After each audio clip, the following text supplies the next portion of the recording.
পাকলি? শিশিরের খুবই খারাপ লাগলো শুনে। সে জীবনেও এসব দেখেনি, এসব দিকে নজর দেয়নি। বাড়িতে কুয়াশার কি লাগবে না লাগবে তুষার দেখেছে। শিশির গিয়ে কুয়াশার পাশে বসলো, তুলে নিয়ে বসিয়ে দিল, দিয়ে বুকের সাথে আগলে ধরল। জাকিয়া মুচকি হাসলেন, এরপর হাতের ব্যাগটা দিয়ে বললেন, এটা তল পেটে ধরে সেক দিতে থাক, আর এই আদা কুচি খাওয়া। চা দিলাম না, এত ব্যথা ধৈর্য ধরে চা খেতে পারবে না, কাল সকালে খাবে। শিশির কথা অনুযায়ী সেটা করলো। কি অদ্ভুত এক অনুভূতির সাথে পরিচয় হলো কুয়াশা। কেঁপে উঠল।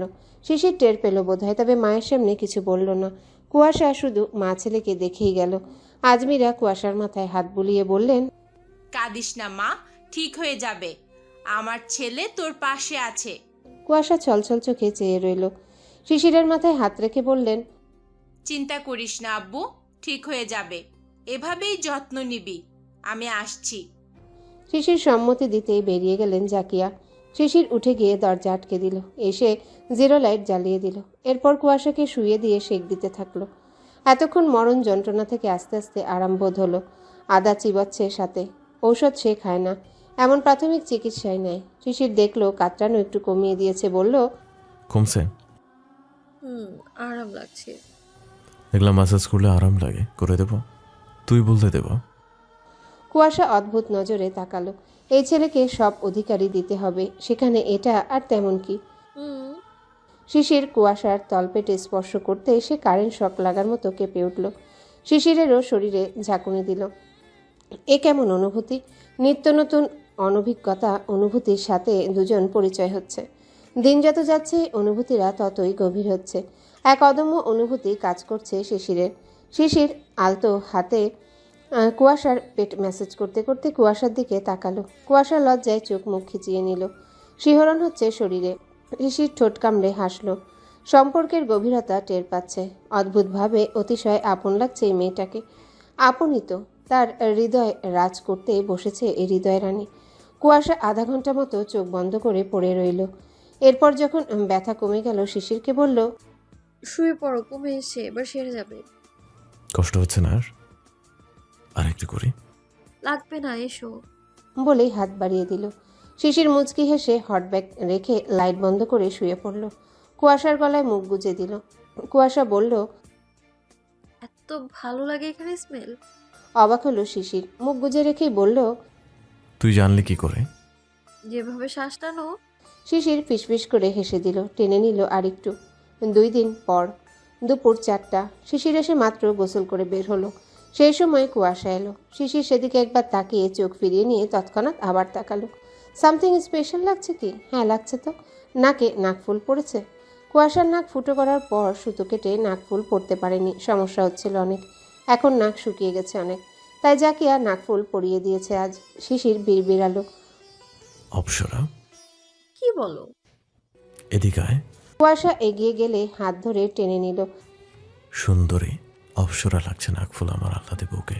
লজ্জা পেল সে, মাথা নিচু করে রাখলো। শিশির হাসল। তালপাকা ভাদ্র মাস। কথায় আছে ভাদ্র মাসে তালপাকা গরম পড়ে। তালপাকা ভাদ্র মাসের ভ্যাপসা গরমে মানব জীবন অতিষ্ঠ। ভাদ্র মাস শেষের দিকে। সেদিনের পর কেটে গেছে একটা মাস। এই এক মাসে অনেক কিছুই পাল্টে গেছে শিশির কুয়াশার বিবাহিত জীবনে। শিশির কুয়াশার মাঝে এখন অনেকটাই ভালোবাসায় সে হাতছানি দিয়েছে। একে অপরের মাঝে সুন্দর একটা খুনসুটিময় বন্ডিং তৈরি হয়েছে। ভালোবাসা মুখে না বলেও কাজে প্রকাশ করে দেয় তারা একে অপরকে ভালোবেসে ফেলেছে। গভীর কাছে আসা অবশ্য এখনও হয়নি, কারণ তেমন প্রস্তুতি এখনও মানসিকভাবে দুজনের একজনও প্রস্তুত হয়নি। হয়তো জড়তা কাজ করে দুজনের। শারীরিক সম্পর্কের জন্য তাদের আগে সম্পর্ক কেন যেন মনে পড়ে যায়। জড়তা এসে ভিড় জমায়। এই জন্যে কেউই ওদিকে আগাতে পারে না, মুখ ফুটে একে অপরের চাহিদার কথা বলতে পারে না। তার আর কিছুদিন পর নির্বাচনী পরীক্ষা, সেই নিয়ে সে অতিরিক্ত ব্যস্ত হয়ে পড়েছে।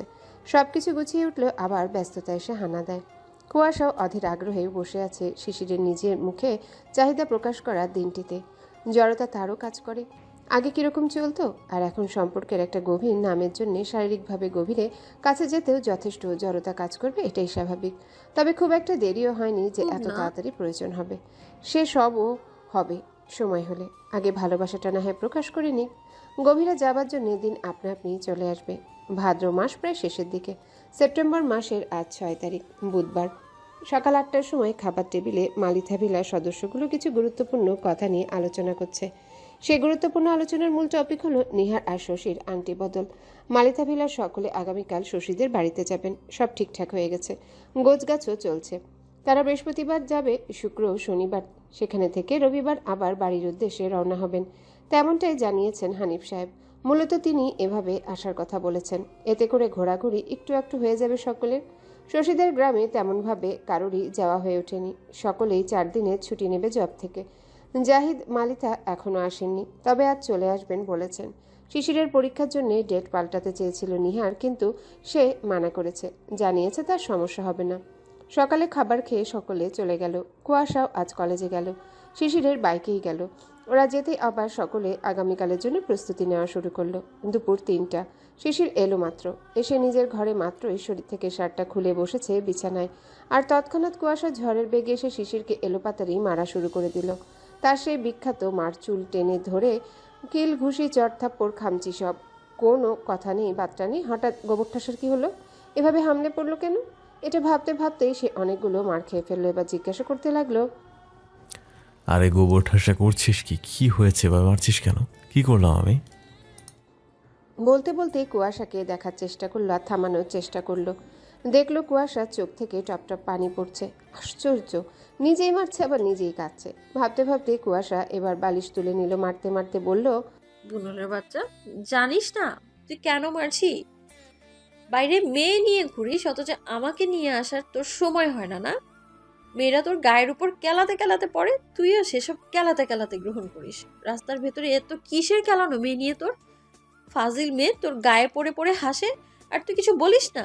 এই তোর বউ নেই ঘরে, অমত কখনো আমার সাথে হাসিস না তুই। রাস্তায় রাস্তায় কেন তোর ফষ্টি নষ্টি করে বেড়াতে হবে? এই জন্যই তুই আমার ভালোবাসিস না। না, আজ বুঝেছি আমি, তোর আমার জন্য কোনো সময় নেই, কিন্তু ওসব গায়ে পড়া ফাজিল মেয়েদের জন্য ঠিকই সময় আছে। বুনুল তুই একটা। বলে এবার জোরে কান্না শুরু করে দিল। আসলে বিষয়টা হয়েছে কি, আজকে শিশির কুয়াশাকে নিয়ে আসতে পারেনি। 2টোর দিকে কল দিয়ে জানিয়েছিল একা একটু ম্যানেজ করে চলে যেতে। সে খুব ব্যস্ত, আর একটু স্টেশনের দিকে লাইব্রেরিতে যাবে কিছু বই কিনতে। কুয়াশা মেনে নিয়ে সেই সুযোগটাই লুফে নিয়েছিল। সে শিশির না আসাতে অনেকদিন পর কলেজ থেকে গলি দিয়ে স্মৃতি, ঈশা আর রনির বন্ধু মিলে হেঁটে রেস্টুরেন্টে যাবার প্ল্যান করেছিল। রনির সাথে এখন পুরো বন্ধুর মতোই সম্পর্ক কুয়াশার। রনি নিজেকে সামলে শুধু বন্ধু হয়ে থাকতে চেয়েছে। কুয়াশাও আর মানা করেনি, একটা সুযোগ দেয়াই যায়। যাই হোক, সেই হিসেবে তারা কিছুক্ষণ কলেজে আড্ডা দেওয়ার পর হেঁটে রেস্টুরেন্টে যাবে বলে বেরিয়ে পড়ে। হেঁটে স্টেশনের রোডে আসতেই শিশিরকে দেখতে পায়। সেখানে রিজভি সহ 2টো মেয়ে আর 2টো ছেলে ছিল। মূলত ওরা শিশিরের বন্ধু, খুব বেশি ক্লোজ না, কিন্তু ক্লাসে ক্লোজভাবেই চলে। একসাথে সকলে মিলে আড্ডা দেওয়া, পড়াশোনা করা, এগুলো চলে। তবে শিশিরের 2টো মেয়ে ফ্রেন্ড ছাড়া কারোর সাথে বেশি মেশে না। ওরা অনেক মিশুক আর বিবাহিত, সেই জন্য আরও জোর পায় মিশতে। রিজভি ছাড়া এমনিতেও তেমন ফ্রেন্ড সার্কেল বানাতে নারাজ সে। তো সেই হিসেবে সকলেই একে একে ক্লাস শেষে স্টেশনের লাইব্রেরিতে যাবার প্রয়োজনের কথা জানায়। সকলের যখন যাবার আছে, একসাথে গেলে কি সমস্যা, এই ভেবে সকলেই হাঁটতে হাঁটতেই গিয়েছিল। কিন্তু কুয়াশা রাস্তা ক্রস করতে গিয়ে শিশিরকে দেখে বন্ধুদের সাথে। দূর থেকেই দেখে, কিন্তু শিশিরের বন্ধুদের সাথে ব্যস্ত থাকায় খেয়াল করেনি। এটা আরও গা জ্বালিয়ে দিয়েছে কুয়াশার। একটা মেয়ে কিছু কথা নিয়ে হাসতে হাসতে শিশিরের বাহু জড়িয়ে ধরে ওর বাহুতে কপাল ঠেকিয়ে হাসিতে মত্ত ছিল। সেই ভঙ্গিমা কুয়াশা দেখে, দেখেই ওর মাথায় রক্ত চাপে। তাকে দিয়ে আসতে পারবে না বলে মেয়েদের বাহু ধরে ঘুরে বেড়াচ্ছে। এটা যে কোনো বউ দেখলেই তো ফায়ার হয়ে উঠবে। তবে শিশির মেয়েটাকে অতি কৌশলে ছাড়িয়ে নিয়ে দূরে সরেছিল, কিন্তু সেটা কুয়াশার চোখে পড়েনি। ওর তো শুধু চোখে পড়েছে অন্য একটা মেয়ে তার স্বামীর বাহুতে। মেজাজটা তখনই চড়েছে। স্মৃতিরাও দেখেছিল সব। স্মৃতিদের তৎক্ষণাৎ কিছু বলতে না দিয়ে চোখের পানি ফেলতে ফেলতে সিএনজি নিয়ে বাড়ি চলে আসে। এসে ধূপধাপ পা ফেলে ওই যে ঘরে ঢুকে শিশিরের জন্য অপেক্ষা করছিল, আর বের হয়নি। না খেয়েছে আর না গোসল করেছে। আসলে আজ বিহিত হবে। কত বড় সাহস ওই বুনোলের! বাড়িতে আসতো একটা বউ আছে তার। আসলে মেয়েরা এমনই, ভালোবাসার মানুষটাকে অন্য নারীর সাথে কখনোই সহ্য করতে পারে না। আর সে যদি হয় কুয়াশার মতো আহ্লাদি বউ। শিশির এবার বিষয়টা বুঝলো। তার মানে গোবর ঠাসা এই জন্যে খেপেছে। ভাবতে ভাবতেই এর ঠোঁটে হাসি ফুটে উঠল।